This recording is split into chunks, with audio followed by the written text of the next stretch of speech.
And you see this also with pornography in school libraries. That's become a huge thing. What do you mean? What? Yeah. What do you mean pornography in school Pornography in school libraries has become a giant thing in the U.S. because what do you mean? Parents keep finding pornography in their kids' school library. What do you mean by pornography? I mean, it would shock you. The thing that I see that makes me want to get the flamethrower out, frankly, is... That's a metaphor, by the way. No, it's fucking literal. I want to get the flames. When I see a drag queen in a G-string twerking in front of kids, I want to get the flamethrower out. Yeah, I get that because, this conversation started with drag queens story hour at your local library. And, it's interesting because I think that a lot of parents at the time were like, oh, what's the big deal? It's like a clown reading to your kids, like who cares? And then it spiraled into this G-string thing where when's the last time you saw them read a book to kids? Like this drag queen story hour has turned into drag queen twerking hour and we're supposed to just accept it. And there's so many examples like that where the slippery slope is just does not allow for any kind of middle ground. I think that, in the past, I would have said like, oh, I'll call people whatever pronoun they ask me. But then it went to they, and that's already iffy. And then they went to like je, and I don't even know what that is. And now there are literally just so many others. You can't keep playing this game. You have to say no early now, and it sucks because I don't think I cared when Drag Queen Story Hour first hit. I think I thought, who cares? If parents want to take their kids to this, whatever. But now when I see that, the G-string twerking, I'm like, no, make that illegal right now. And where is that coming from? Because I don't understand. I don't. Yeah. I'm getting old. I don't understand.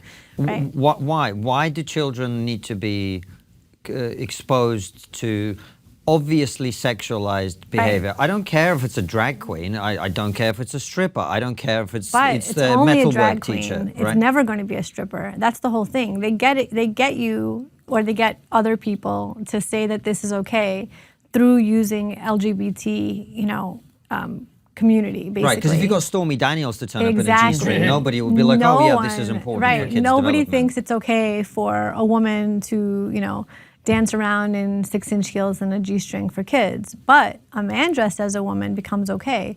And you see this also with pornography in school libraries. That's become a huge thing. What do you mean? What? Yeah. What do you mean pornography in school libraries? Pornography in school libraries has become a giant thing in the U.S. because what do you mean? Parents keep finding pornography in their kids' school library. What do you mean by pornography? I mean, it would shock you. Not like I mean, you haven't seen his phone. But No. Just a joke. It's just it's books that literally show pictures of sex acts.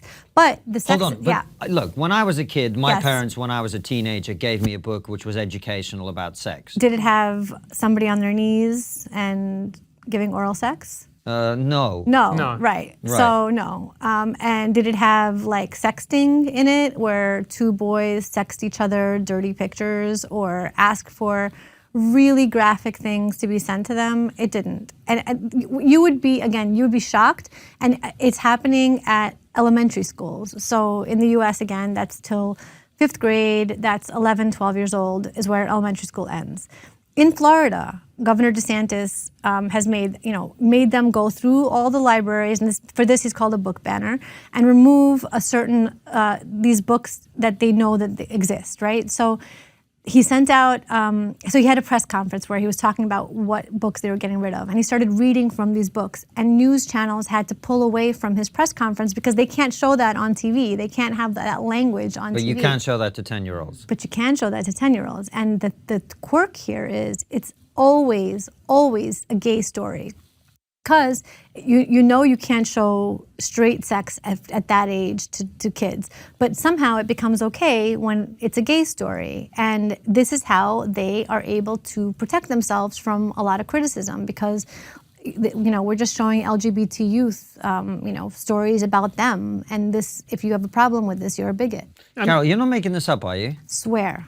I'll send you. I will. I don't know if you're going to be able to post the pictures, but you will be. Look up Pornography, Elementary Schools, Florida. I mean, I don't want that in my Google history, but Anton's our producer, mate. We're going to do that on your phone. You have a look, mate. All right, I hear you. But we use the word they, and I think this is really important to specify. Who are they? There's a lot of theys. I know that it seems like I'm calling out some group that doesn't, some shadowy group that doesn't exist. But it comes from a lot of different places.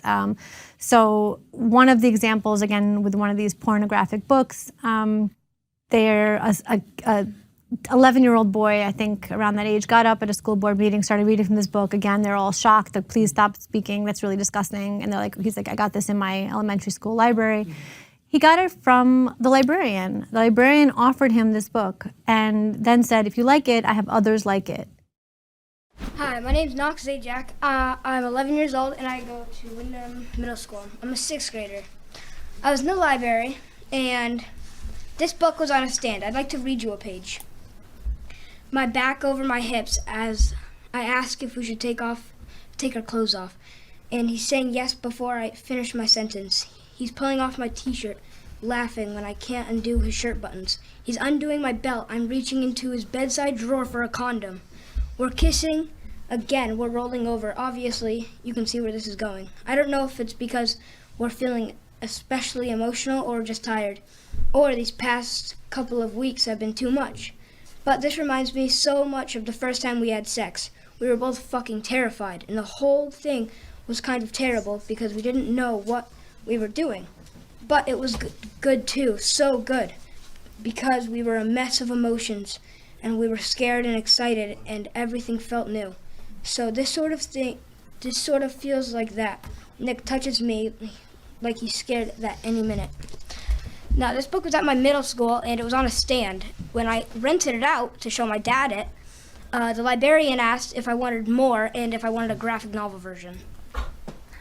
This is, again, happening where it's at every level. We have a chapter on libraries and book publishing where, again, super woke, completely ideologically captured, and pushing a very specific agenda.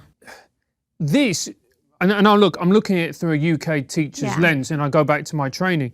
This breaks every single safeguarding guideline that I have ever heard. That I have ever heard, because if someone told me that a boy in my class, or a girl, it doesn't matter, was getting content or books which have sexual connotations and pornographic, that to me is grooming, and I would have to report it. Well, and if I didn't report it, I would get in trouble, quite rightly so. It's absolutely grooming, and it's grooming them to not have a perspective on what safety is, not being able to say this doesn't feel right to me because you're supposed to be okay with all of it. You must see these books because the fact that you haven't seen these, I don't know if, again, I would love to hear if this is happening in UK schools once you see like the book titles, because they're really common here. It's not like 2 schools found it. It's like dozens and dozens of schools found it just in Florida and in other states, and it's everywhere.